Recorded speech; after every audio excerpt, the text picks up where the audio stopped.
Yo, what's up, guys? I'm still actually setting up at this moment, but here we are. We're about to get started. It is literally just a couple days before the December SAT. So let's get it going.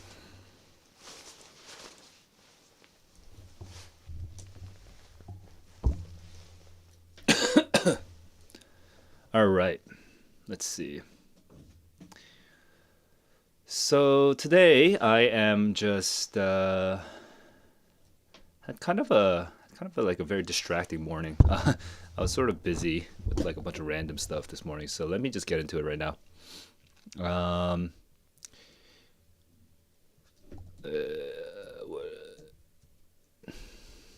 before I go into Discord, I'm gonna start with poetry because I want I want to pump my own poetry exercise.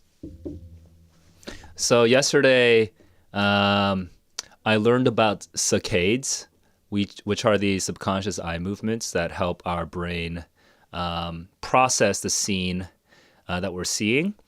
Actually, given the makeup of our eyes and the different functions of the different parts of our eyes, we're at any given second we're actually only seeing we're seeing like 90% in black and white, but unbeknownst to us, our eyes actually jump around. Even if you think we're just looking straight and focusing on one thing, our eyes actually subconsciously like snap around and they take samples of color from the environment, and then our brain sort of like stitches that into an interpretation of what we're actually supposed to be seeing, which is like crazy. I didn't know that about the eye.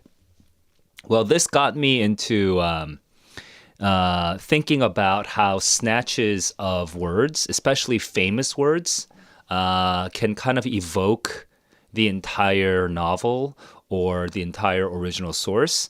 And I decided to, at that moment when I learned about it, just like do a quick poetic exercise.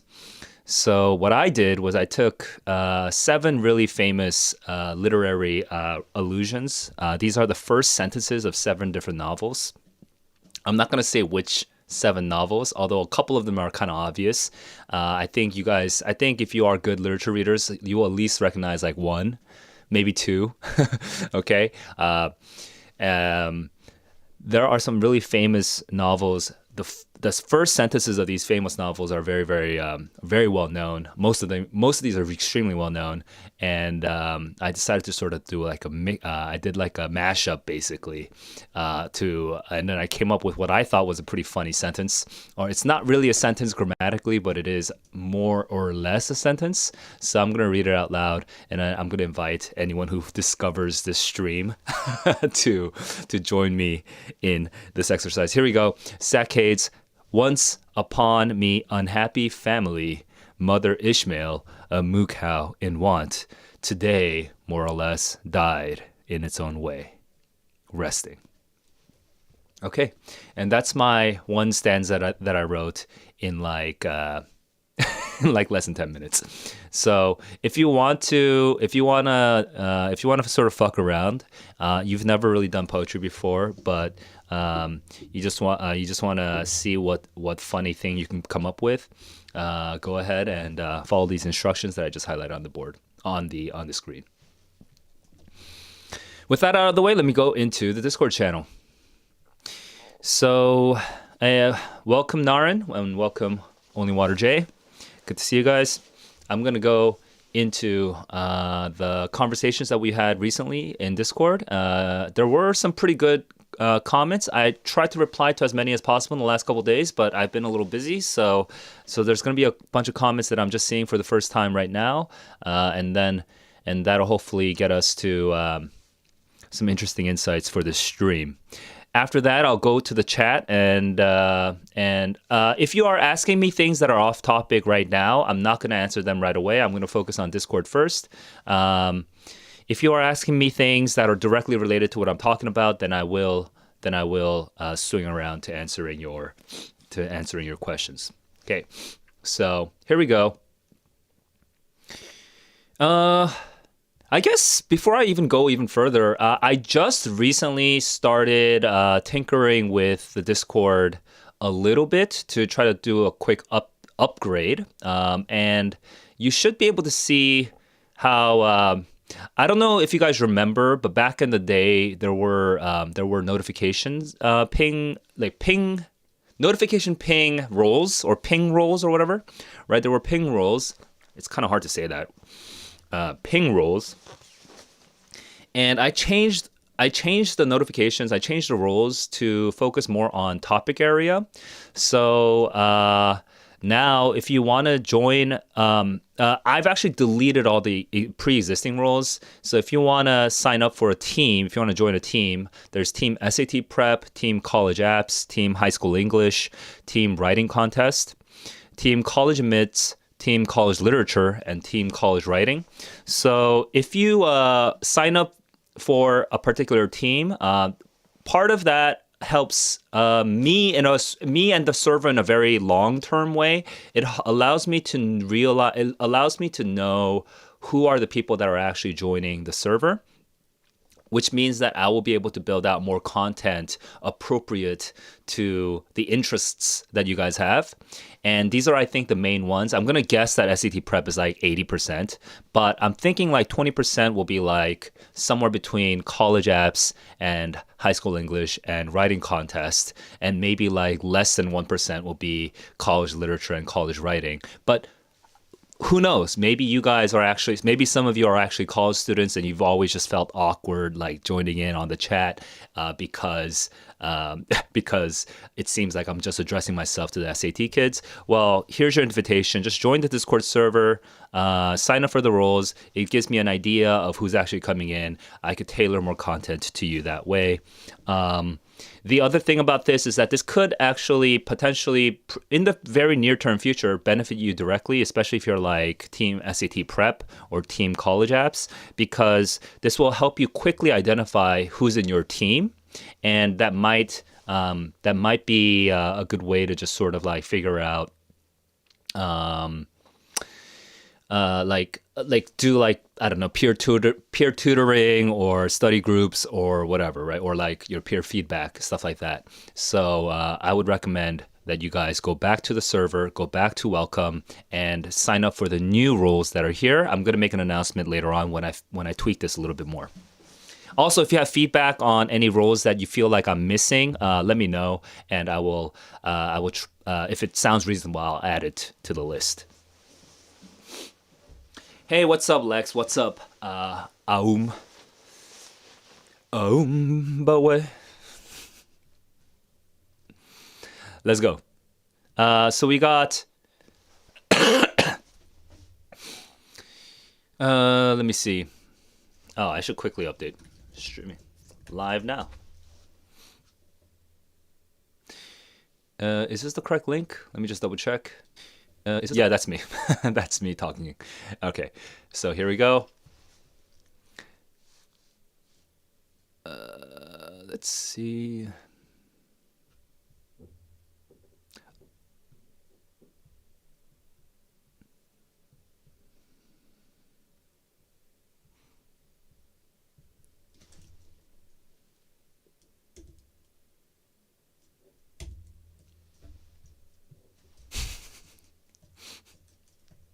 Wait, I'm really glad that somebody. Wait, what is this? Oh no, this is that person's not reacting to something super old. So sad. That wasn't a reaction to my poem. I personally think the poem, quote unquote, the poem that I wrote was actually pretty hilarious, but we'll see. Uh, ink.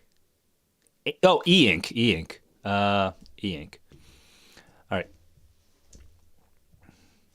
Okay, so yeah, this was something I was responding to earlier today. Let me see if there's some other conversations from the last couple days. There's this one over here, but that one seems like more or less like an ad, so I'm going to skip that.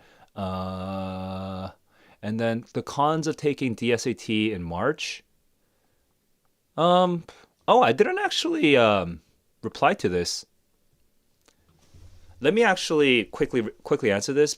Basically, the only con to not taking it is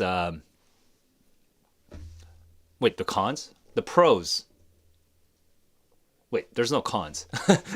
The only con is that maybe if you don't want to show all, like if you want to show your school all of your test scores and you want to not have too many test scores, then you would not want to take it when you're not ready.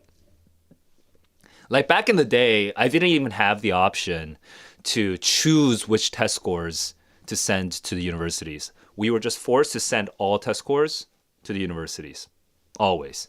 Um, and uh, back in the day when it was on that system, and there are still some universities that require you to send all of your test scores.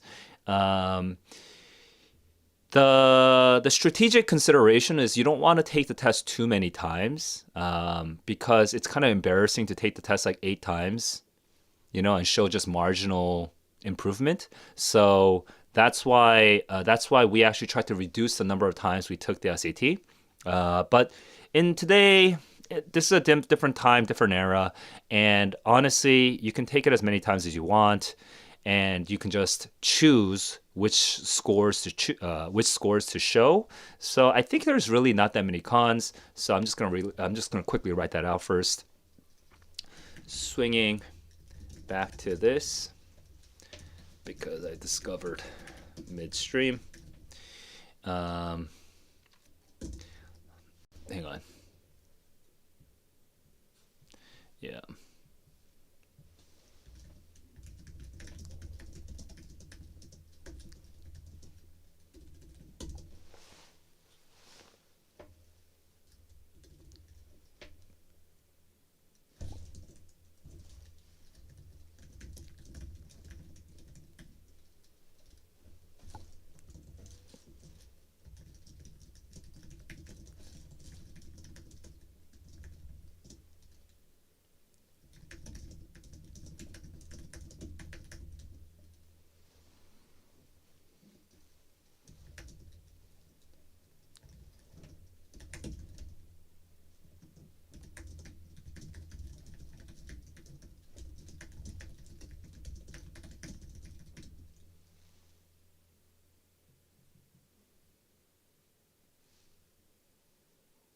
Okay.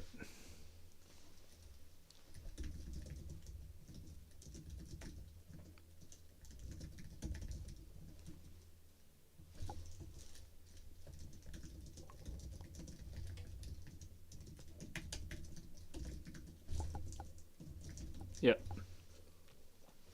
Okay, so that's basically my take on this. The only real con is that you'll miss one chance to get some practice.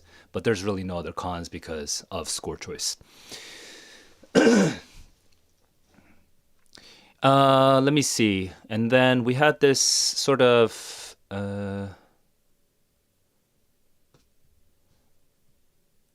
oh, and this is an interesting exchange that happened. This student studied for 2 weeks, got 1330, and then that went from 1160 to 1330. That's pretty impressive. If you can kind of, he didn't really show his initial reading score, but basically his reading score, his reading score seems to have gotten up by 80 points, and the math score went up by 60 points or more. Um, so first, just to answer the student's question, can you get 1300 plus on the actual exam? Yeah, if you got it on the blue book, you can definitely get it on the actual exam because they're very similar. People sometimes say that the real test is harder, that it's actually a little easier or whatever. That may or may not be true, but generally speaking, all of that noise is just psychologically induced, like fear-based psychology, and it's not really going to benefit you to assume that the test that you're going to have is going to be wildly different from the test that you're actually practicing. If you make that assumption, you're only going to go down, not up. So just stick to the plan. Rely on the blue book. The blue book is good, and from what I can tell, the real test seems just like the blue book. Again, if you are asking questions that are not directly related to the conversation that I'm having right now, then I'm going to swing back around to it later. Okay, after I get through all the Discord conversations. Okay, so after that part, after this sort of share, this student says, this other member says, Sadmin says that you can actually get 1500. Grind now 2 more days. Um, and I would say to that, on the one hand, you always can get a higher score. You always can get a higher score. But to balance out the optimism with a bit of realism, uh, it is twice as hard to get a 700 as it is to get a 650. It is twice as hard to get a 750 as it is to get a 700. And it is twice as hard to get an 800 as it is to get a 750. It gets it just gets exponentially harder the higher you go up. Okay, because the higher you go up, the more you actually need to know the more you need to know, and the more optimized your test taking has to be for every incremental improvement. So just be aware of that. That it's like, especially if you've only studied for 2 weeks, and then you went straight to 1330. What that probably means is that your natural intelligence was already close to 1300 in the first place, and it's just that you just needed to get some practice with the test taking format. And now that you're accustomed to test taking format, your performance is just showing. And that's low hanging fruit, man. You didn't really do the hard work. You didn't really do the hard work of figuring out like tricky logical inferences or anything like that. So that 1330 doesn't indicate the 1160 to 1330 happening over the course of like 2 weeks. That is not a linear function. You cannot assume that in the next 2 weeks you're going to suddenly go up by 180 more points. That's insane. So just be aware of that, and kind of temper your expectations with a little bit of that reality. The reason that I think that's important to say is because in society,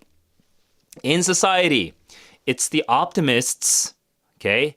It's the optimists that are writing the self-help books. It's the optimists that are sharing those like productivity and was it alpha male or was sigma male or something?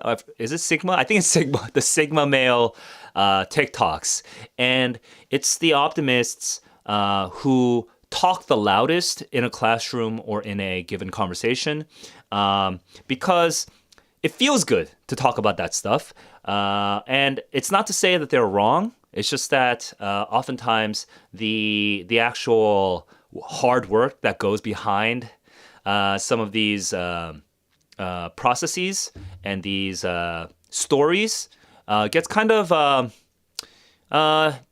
buried underneath all that optimism, because again, it's the optimists that talk the most, right? The pessimists don't really talk out loud. They just sort of grumble to themselves and write like snarky little comments in Reddit. They're the freaks, right?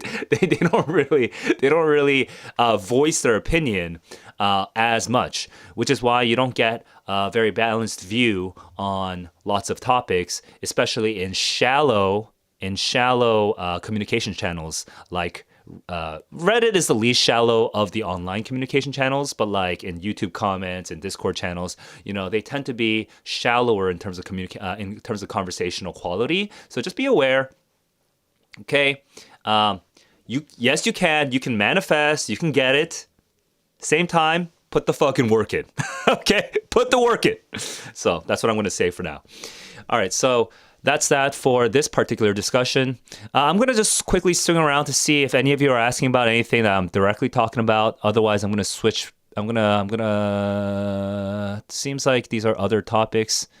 Yep. So you guys can keep chatting amongst yourselves. I'll swing back around to the chat sooner or later. Here we go. SAT reading paper. Let me see what's out here.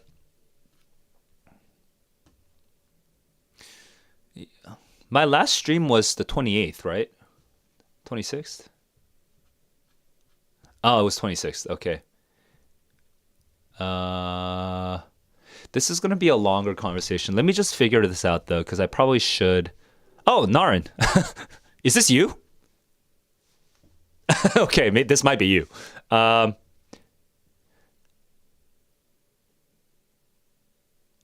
okay, cool. Let me just sort of reread this. Thank you for your input, dude. December SAT, grinded practice tests, no improvement. 18 paper SAT, 18 tests. Oh, you're doing the official tests? When you say official, do you mean QAS? Yeah, you do mean QAS. Okay, got it. Pretty strong science reader. Difficulty with developing map with later passages and later passages. Okay, man, I can't. La, I can't speak. My room is very cold, so sometimes like my muscles sort of freeze up, which makes me think I should probably turn the heater on. So just give me a moment. Let me turn the heater on, and then I'll be right back. My bad.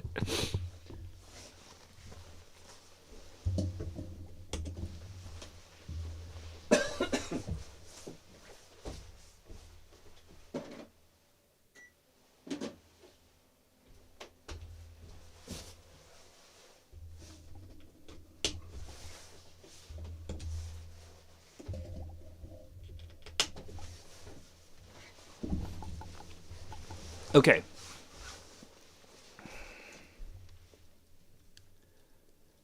Developing map with later passages as you get more tired. I have a question, which is first, did you take those practice tests? How many of those 18 practice tests did you solve in one sitting without any additional break beyond what the actual test proctor would give you? Because stamina is something that you might need to just build up, and there are multiple possible issues that are at play right now, and I don't know what would be your issue. Okay, it could be one of many things.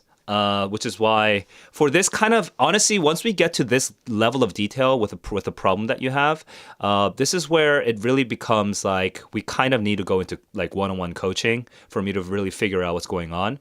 But from a general, I'll give you a general picture of what could be the issue.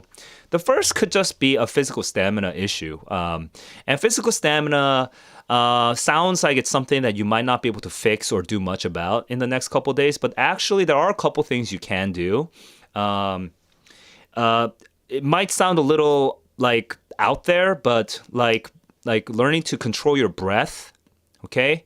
Kind of experimenting a little with your posture. And when I say posture, I don't just mean like how your back is bent. I also mean, and not just like how tight your core is or anything like that, because it's going to be hard to fix your core in like 3 days. But I also mean literally like the angle of the piece of like the test packet is angled in which way, and your body is like angled in which direction, and like your like the hand movements are active in to what degree. Like those are some variables that you can kind of mess around with to sort of increase your sort of physical engagement with the test. So that's a thing.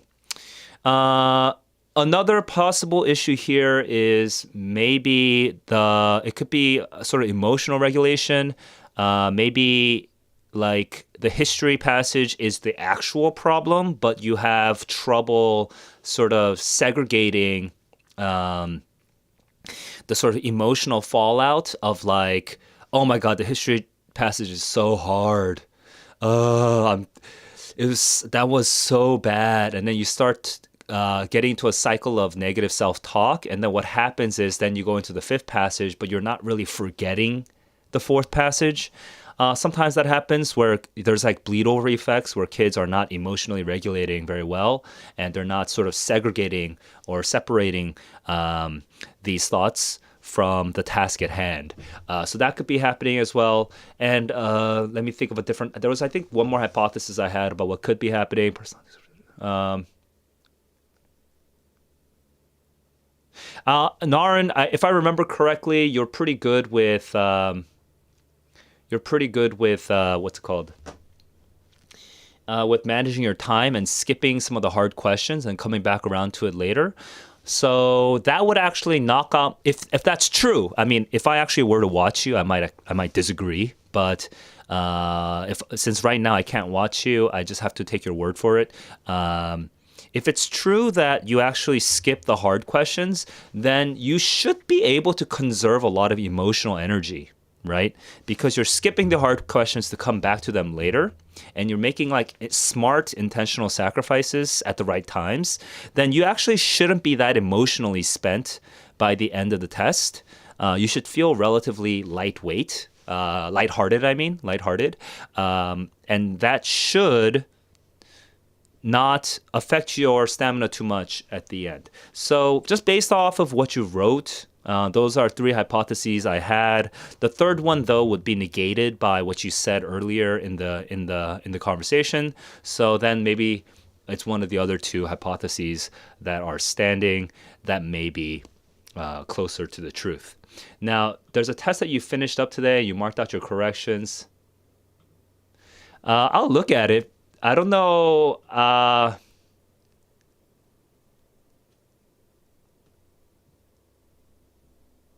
Let me see. I don't know how much I can glean from this without an actual conversation with you. You did two passages in 25 minutes. Am I correct? Yeah, yeah. Okay. Okay, 25 minutes. That's a little sketchy right now. That's a little sketchy.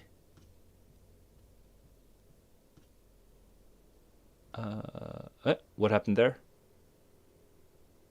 25. So this is 37-ish. Oh, we're in danger territory. Okay. Wait. Are we? This is if it's 37, we're in danger territory. Am I doing the calculation correctly? Um, yeah. Yeah. This means that you're actually not, you're spending too much time on the hard questions. You're actually not moving on quick enough.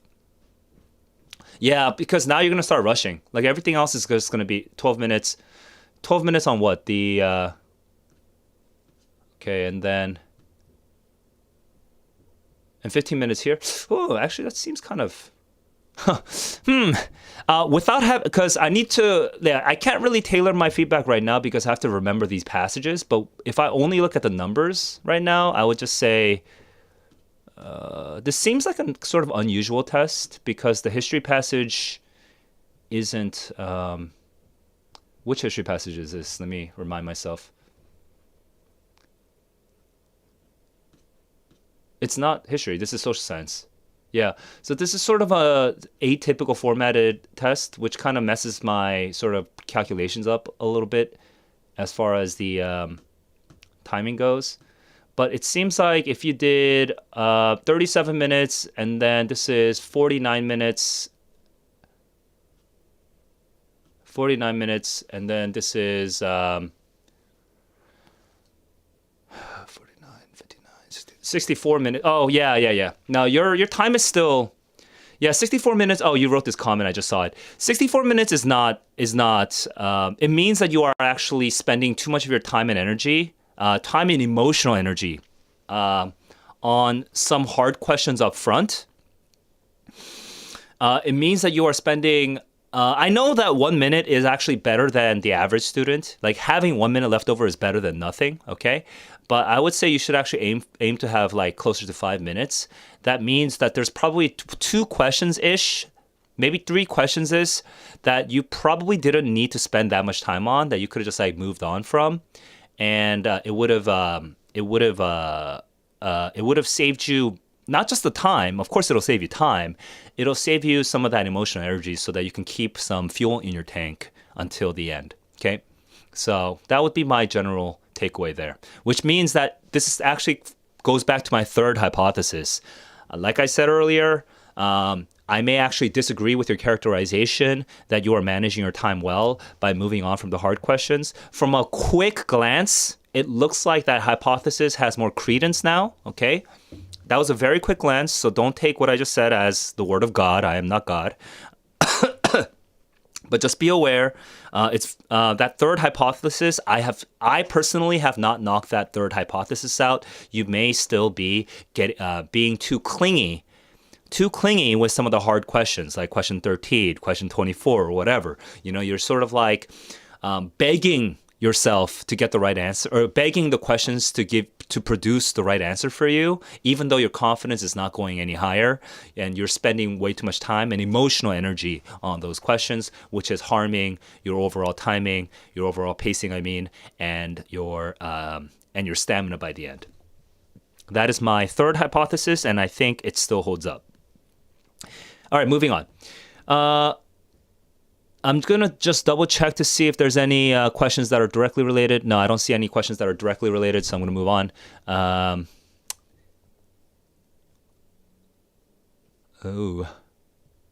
Let's see. 11:20. Okay, so this is kind of an interesting question, and I think Veritas, you might be in the stream. If so, let me know. This is an interesting question because I'm kind of just curious why this student, this member, what should I call you guys? Should I just call everyone nerds? That's what I'm tempted to. All right, I'm gonna try it out right now. So I was wondering why this nerd was asking me about sub-vocalization. Because it's interesting, but I don't really have a hypothesis about sub-vocalization other than maybe it helps with reading, but I haven't really read any studies about this. So let me know if you guys have an angle on this, if you've heard things about this. Just to answer Veritas's question, I did answer him earlier in the week. I said that I do so, even though I self-vocalize to some extent, it's not something that I developed. It's just something I did subconsciously my whole life. So, yeah, that's my quick answer. This is a pretty broad question, so I'll just give a pretty broad answer. If you want to improve your vocabulary, guys, just whatever you do, there's many ways to improve your vocabulary, but no matter what, make your own vocab list. Okay, don't assume that you can use somebody else's prepackaged vocab list, and that will actually that studying someone else's vocab list is sufficient for you to actually retain it in your own head. You need to make it your own. Okay, so start creating your own vocab list, and that vocab list should come from multiple sources. It shouldn't just come from one source. Okay, it shouldn't just come from one random vocab book that your mom bought you from the bookstore. Okay, you need to have a vocab list for literally when you hear me say a word like what word did I use earlier? Okay, I don't remember what vocab words I used earlier, but for example, sub-vocalize, that's not a very important word, but if you, for whatever reason, feel like that was an interesting word, then you should just write it down in your vocab list. Okay.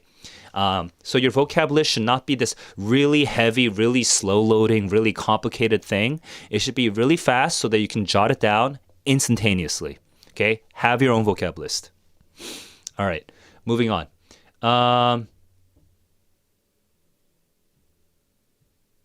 I would suggest making a list of words you don't understand 100%. Yes, strongly agree, and I actually said that. Actually, now that I'm remembering that I said that now.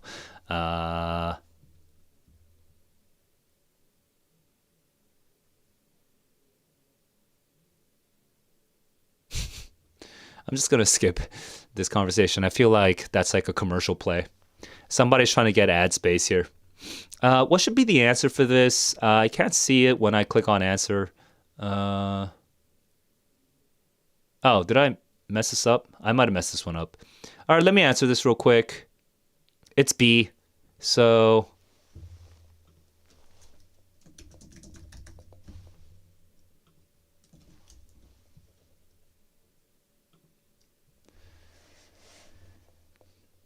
and let me answer this one as well.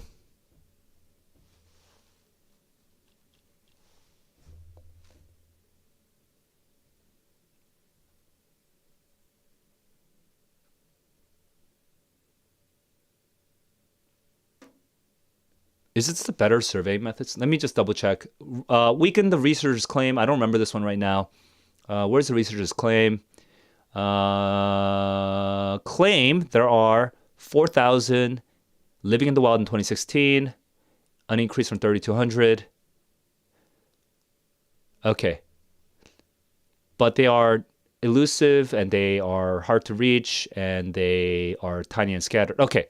And it's not easy. So the claim is there's 4,000, so we need to weaken the claim, so we need to say that their numbers are bad.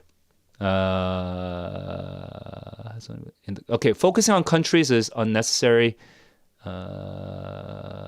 This would, like, the problem is that is there a word for this in mathematics? There probably has to be. There has to be a word. There has to be a term for this in mathematics. I just don't remember it. But the subset, sure, one of the subsets could drop, right? The disappear sounds like it connects, but the rest has gone up. So this subset might actually compensate for this other subset. So at the superset level, you could still have an overall increase. So that's not sufficient for weakening the claim. If you know the terminology for that logical fallacy, please let me know. I can't think of that term right now. I cannot think of that term right now. Better surveying methods. Oh, previously, yeah, C is definitely correct. Yeah. Okay. And governmental sources, this kind of suggests that it's some sort of problem, but there's no direct explicit mention of why this could be a problem, so D cannot be correct. So it's C.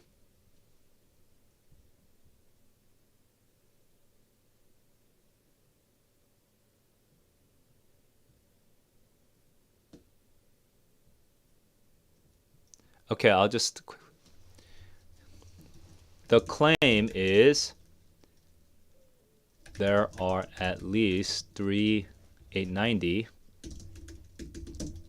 a considerable increase. And C says that C shows brief answer that the numbers are suspect.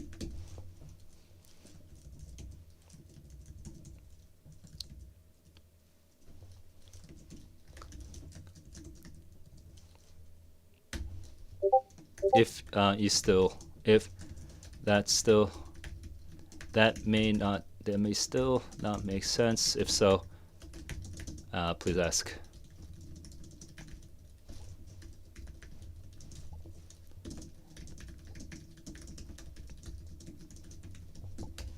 All right. So that's the quick answer to that one. Can I have a look? Yeah. All right. So those are pretty good questions. Just checking the chat right now. A good copy of 2023. Oof. Yeah. Yeah. I know the 2023 QASs have been kind of garbage, right? Heading to bed. Lex. Good night. Do I do? Yes, I do private tutoring. If you're curious, if you're wondering, go down to paid programs down here, and I usually have details, and I do chats here, okay? And where am I? Digital. SAT writing paper.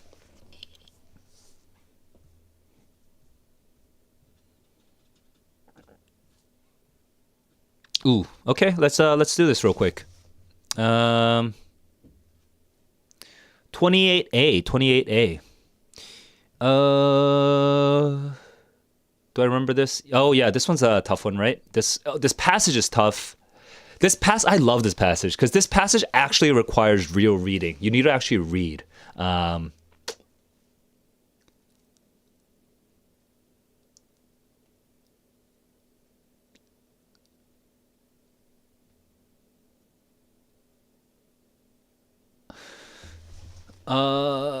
I think it's A, right? I can't remember without seeing the introduction paragraph.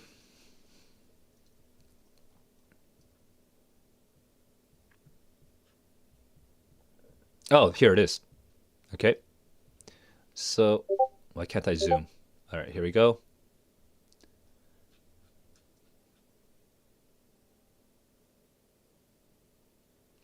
Right. She asked viewers to reassess the stereotypical representations of women as goddesses, objects of desires, or both.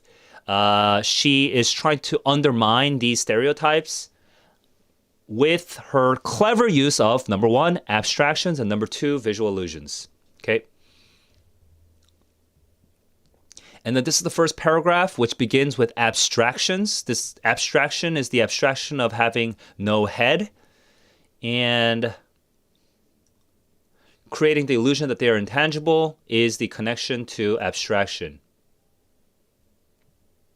Mysterious is not the same as abstraction, and viewers today versus the Greeks, that comparison comes out of nowhere. Okay, so that's my explanation.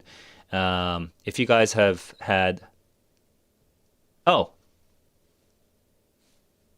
Somebody literally... Oh, no, this was... Okay, so let me just bounce off of this guy. Eddie says B is not supported by the passage. B isn't supported because mysterious does not equal abstract.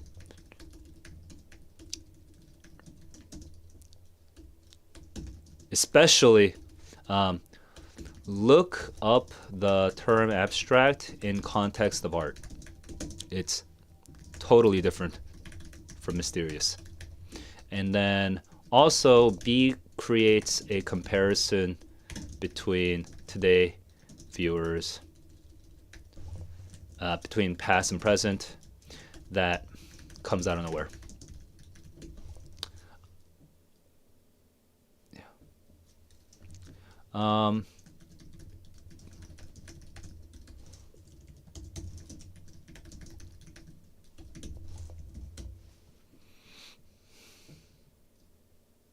And then A, in the first paragraph, visual illusions.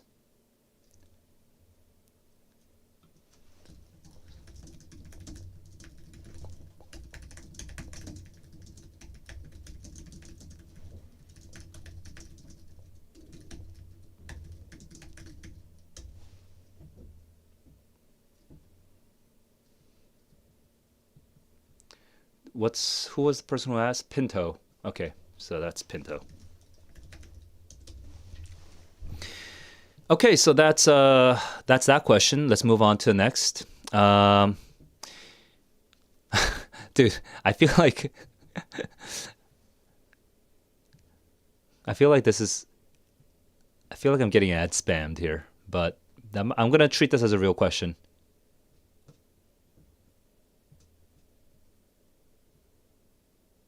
Okay, let me. uh, oh yeah, this is the. I remember looking at this and being like, dude, who the heck is using Times New Roman? Okay. Hey, feedback. Hey guys, SAT crash course people, if you are watching this stream or the SAT, yeah, if you're watching this stream, please, what the hell?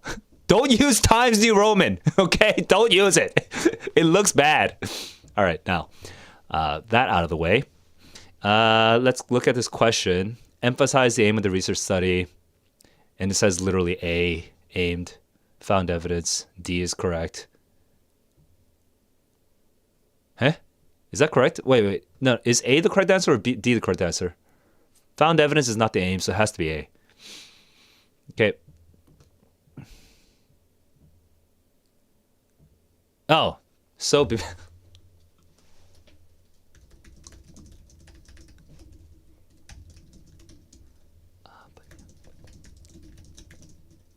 it can't be D, I mean.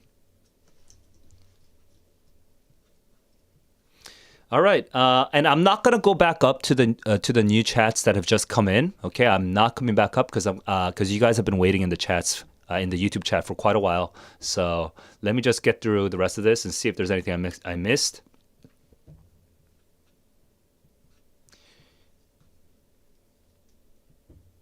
Okay, no, there's okay. I guess this side has been pretty dead. It's interesting. It's so dead, given that literally, it's interesting. It's so dead, given that literally, it's what do you call it? like the UC apps are coming up in like a day, like a day or two, and like there's like the deadlines are coming up. So I'm actually surprised it's so dead. College, if you're team college apps guys, you guys, you know, just I mean, I guess maybe it's because it's literally the last couple of days, so you guys are just sort of like, because you procrastinated, now you're just like cramming your essays into some sort of your terrible ideas into some sort of less terrible form. So that would explain why, maybe. Okay, well, I encourage you to use the free resources that are already out there, including my server. If you feel like you can get some help on the server, feel free to just chat in the appropriate channel. Okay, so before I go to the SAT chats, I just want to really shout out the new roles one more time. Okay. So if you join the Discord server, the link is in the description of this video. Hey, okay, down here. Okay. If you click on the description, you can join the Discord server. And why did I just blink out? I'm being dumb. Oh, right. So if you join the Discord server, join the team that you side with for your particular study goals. This helps me to figure out who's actually coming into the server so that I can tailor my content to the right audience. Then this also helps you find more people who are in the same boat as you. Okay, so there's Team SAT Prep, College Apps, High School English, Writing Contest, College Admits, College Literature, and College Writing. If there's anything, actually, just a quick question, does any of this not make any intuitive sense? Is there any single team it's unclear what the purpose is? If so, let me know. Please tell me right now. If you're a senior, I'm going to guess that you should be going for College Apps.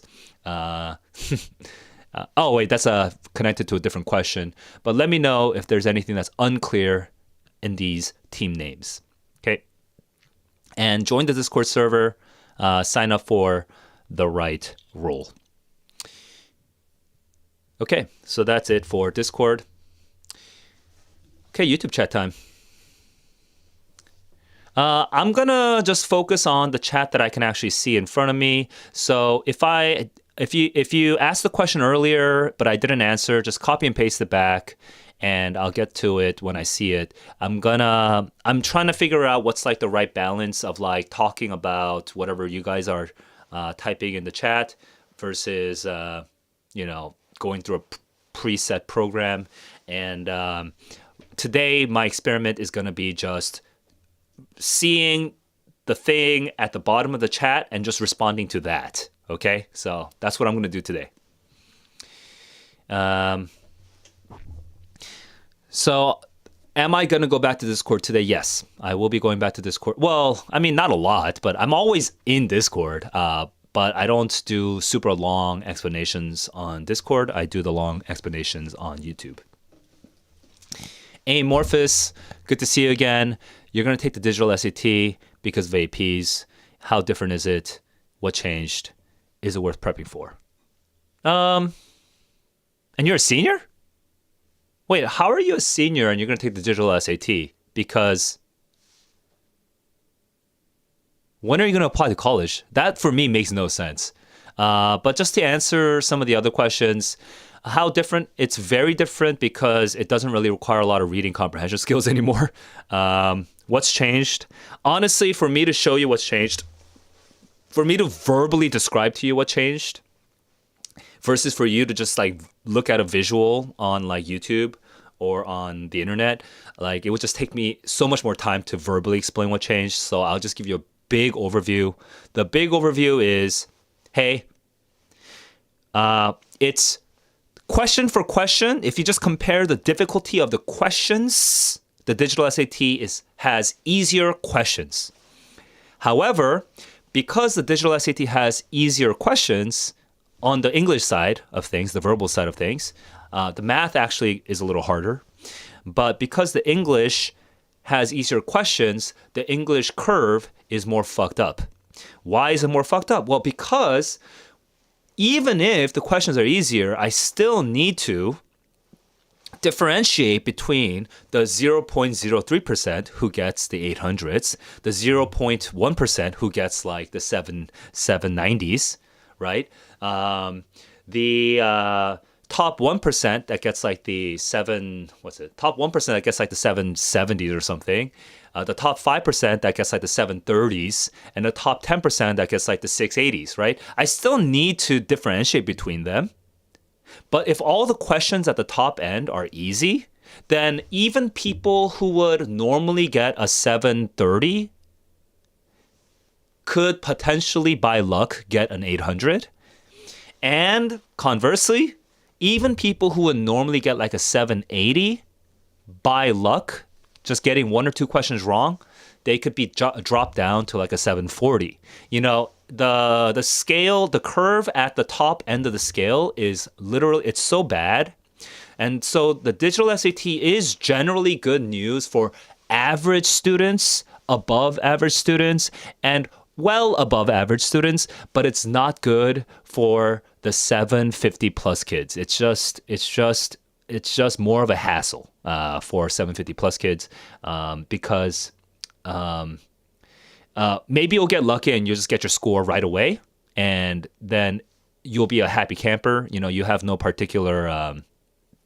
You will have no idea why Saul is complaining about the digital SAT, but there are very smart kids that I've taught who, just because of test taking nerves and whatever, they make mistakes that on the real. Sorry, I said the real SAT. My Freudian slip is coming out. On the paper SAT, they would still, like, even though they made like a mistake because of test taking nerves, they still get like a 760 or whatever, right? But because the digital SAT curve is so fucked up, just that single mistake can like drop them to like 730, and it's just like the most frustrating thing. That the digital SAT does not have enough hard questions. The digital SAT can just naturally rebalance if they just add more hard questions, but they for some reason they're doing it for math, but they're not doing it for reading. So it's very frustrating. So that's what I'll say. Again, just to make sure that no one takes away the wrong point from this, I will say, even if you are a kid that gets like normally a 780. That doesn't mean you're going to find the digital SAT to be particularly stressful for you. It's only stressful if you get unlucky and you make a couple slip-ups, okay? Because your score will be dramatically lower than you would normally see on a paper SAT. Okay? So, if you just happen to be, in tip-top shape, your performance is solid, then you are going to have no idea what I'm complaining about, because it's very easy to just knock it out of the park and move on. So let me see some of the other. Darren is asking, complete the test in 20 minutes.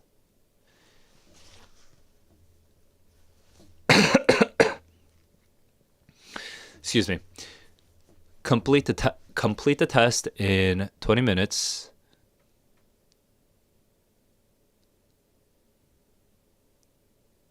Yeah, I mean, yeah. That's probably because you're reading it too fast. Yeah. This is always, so this is something I think I said literally in the last stream. So for Darren, I'm going to,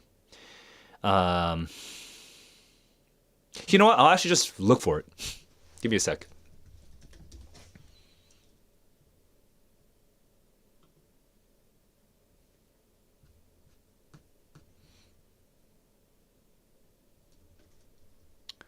So I talked about it, I think, in this stream. And what I'm going to do is I'm going to do a quick search. This is slow, right? Okay.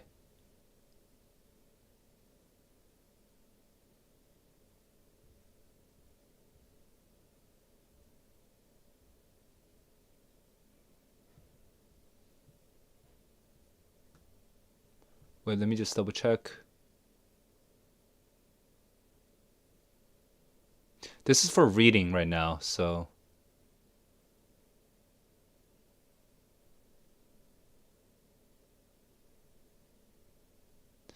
no, this is for reading, so maybe it wasn't this stream. Okay, let me talk about writing. I think I talked about it in the previous one. Then one, two. Wait, what's the one that I just looked at? Did I just look at Wednesday? Oh yeah. So let's look at Saturday.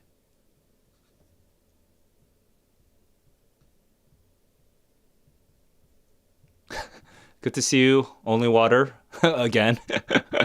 All right, slow.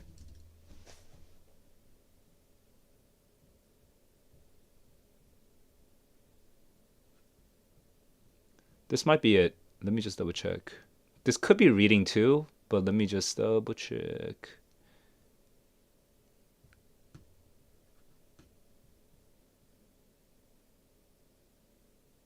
No, this seems like it's reading as well. Let's see. Yeah, this is writing. Okay. Yeah, this is writing. So the long version of what I'm about to say, you can find it around here. Okay, with the timestamp is roughly there, so I'm gonna just share it right now into the chat. Okay, so that's the long version, but I will still quickly summarize. Oh, I didn't even show you my screen. Sorry, I was, I was trying to show you my screen as I was doing it. My bad. Uh, my bad. Okay. Anyway, back to the topic. So, uh, what was it gonna say? Okay, so for the Darren, for the writing, counterintuitively, okay, counterintuitively, for kids that go up to 350, okay, when they're solving the test, they get faster and faster and faster and faster and faster. And then when they start getting closer to 400 on the writing, they start slowing down more. So right now you are solving it at 20 minutes, okay? But if you watch one of my writing streams, you'll notice something kind of funny. I solve I solve the writing test in usually around 25 minutes, sometimes a little longer, sometimes a little faster, okay?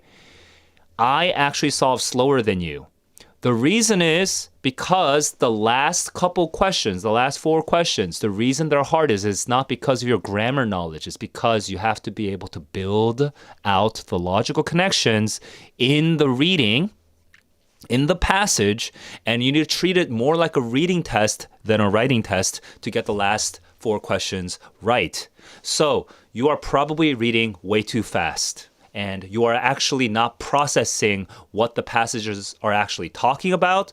Therefore, when you read the next paragraph, you have no idea what the next paragraph is going to be about.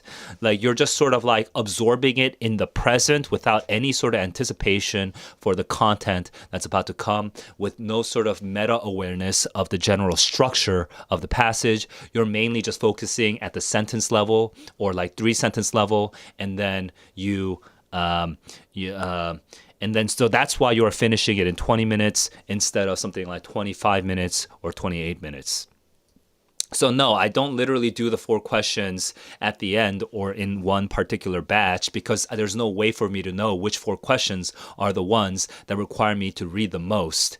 I'm just constantly reading carefully the whole way through. And because I'm reading carefully and making those logical connections whole way through, overall, I'm slower, and yet on the hard questions compared to you, not only am I a little faster compared to you, I actually get them right, whereas you get them wrong. Okay, that's the difference.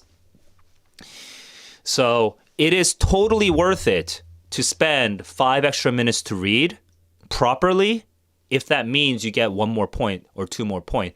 If currently you're plateauing at 370, then even, I mean, honestly, it's really hard to go from 370 to 380 to 390 to 400 on the writing. It's a lot of extra work. It's honestly to go from 370 to 400 consistently to be at 400, that would probably take as much effort as you took you to get get to 370 from like 300. Seriously, maybe not. Maybe 310. But 310 to 370 is potentially easier than 370 to 400. So be aware of this, okay? You have to actually read, and it's not always easy.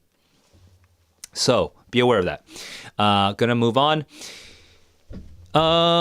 It seems like no one else is asking questions from the top of the chat, but I'm going to commit to this experiment today. I'm not going to scroll back up to the top of the chat. So what else do we have here? Am I going to start playing Wordle again? Yeah, I mean, I actually already am playing Wordle. I already got my... Well, I don't want to show you the answer. I don't, spoiler alert. Wait, I think if I just do this... Oh, yeah. So this is my Wordle today. And if you are curious, and if you want to join in on the Wordle action, you could join in our channel. We always have some people joining.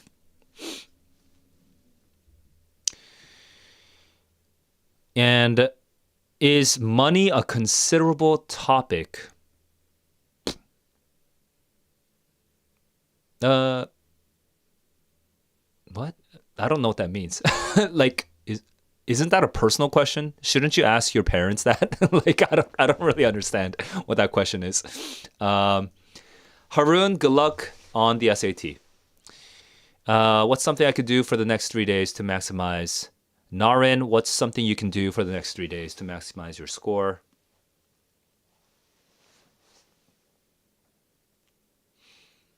I mean, I think you already probably heard all the basic advice, but make sure to sleep.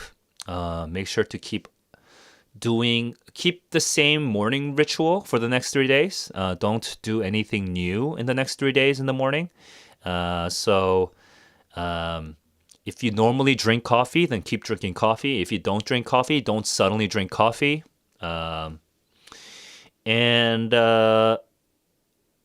Temper your expectations. You don't want to have ridiculous expectations in the sense of like, when I say ridiculous, you know what? No, I'll just make it a sort of positive command, which means just take the average of your last 3 full sit-down tests. Take the average of your last 3 full sit-down tests and assume that that's the score you're going to get. By reducing your expectation, you're going to be more relaxed. By being more relaxed, when you take the test, you're going to be less likely to panic. And if you're less likely to panic, it's more likely that you're going to get the actual score that you have been prepping to get. So don't try to learn a bunch of new things. Focus more on reviewing the things that you already did learn. And stay away from people or content that gives you negative energy. There's no time for that. So stay away from people who just constantly worry or constantly complain or talk about the College Board and complain about the College Board and make it sound like the whole thing is unfair and it's meaningless and why the fuck do you have to do it in the first place? Like, stay away from all that negative shit. It's not going to help you when you actually have to perform. So you can do one better by actually finding, grouping up with your friends that have positive mindsets and just keeping each other motivated and energized. What type of studying? I don't know what that means. Craft and structure. Yes, I do stream at your evenings. This is 11:44 for you in the East Coast. So, and I do need to go very soon. So I will wrap this up. But craft and structure. Last question.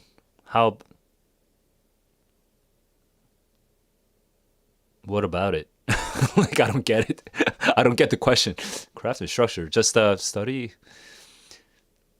Because, the one thing I will say about craft and structure is do not fall into the trap of overrating the vocabulary. Yeah, you should study the vocabulary and everything, but it's actually more important to really analyze why you got it wrong And a lot of times, yeah, you could blame your vocabulary for getting a question wrong.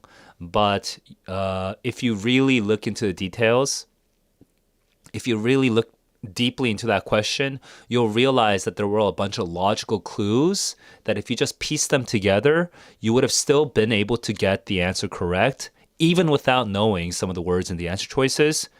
And it was not really your vocab that was handicapping you, it was your bad logical reasoning that was handicapping you. So don't be lazy and just say, "Oh, I have bad vocabulary. I'm just not gonna get this right. I was not supposed to get this one right."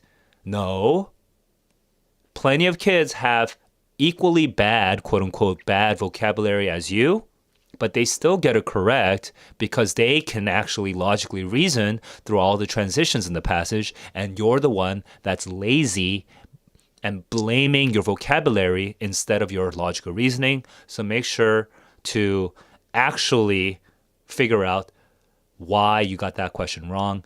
Yes, some of them will be purely you didn't know the vocab words, so you had to do a 50-50. Some of them will be that way, but plenty of them will not be that way. So that's my tip for craft and structure. Okay, that's it for me, guys. If you have more questions, and you asked me questions earlier in the stream, but I didn't get around to it, you can still ask by chatting with people. Don't just constantly tag me. Talk to the people. Talk to everyone else. Talk to the other nerds in the Discord server. And then I will swing back around to the conversations that you guys have been sustaining in the Discord server in my next stream. My next stream is scheduled for Saturday afternoon in Asia. So that would be, Sunday afternoon in Asia. And that is Saturday evening in America. The only issue, I guess I used to do this in the past. I'm like debating whether I should do it right now. But should I do another stream right before the actual SAT? Don't really want to, so I'm not going to promise anything, but there is a 1% chance that Saul will do a stream before the SAT. If not, you can definitely catch me after the SAT on Saturday evening or Sunday afternoon if you're in Asia. Okay, so that's it from me, guys. Yes, I will be active in Discord, and I will see you in the server. And until next time, keep on learning, keep on growing. Peace out, guys.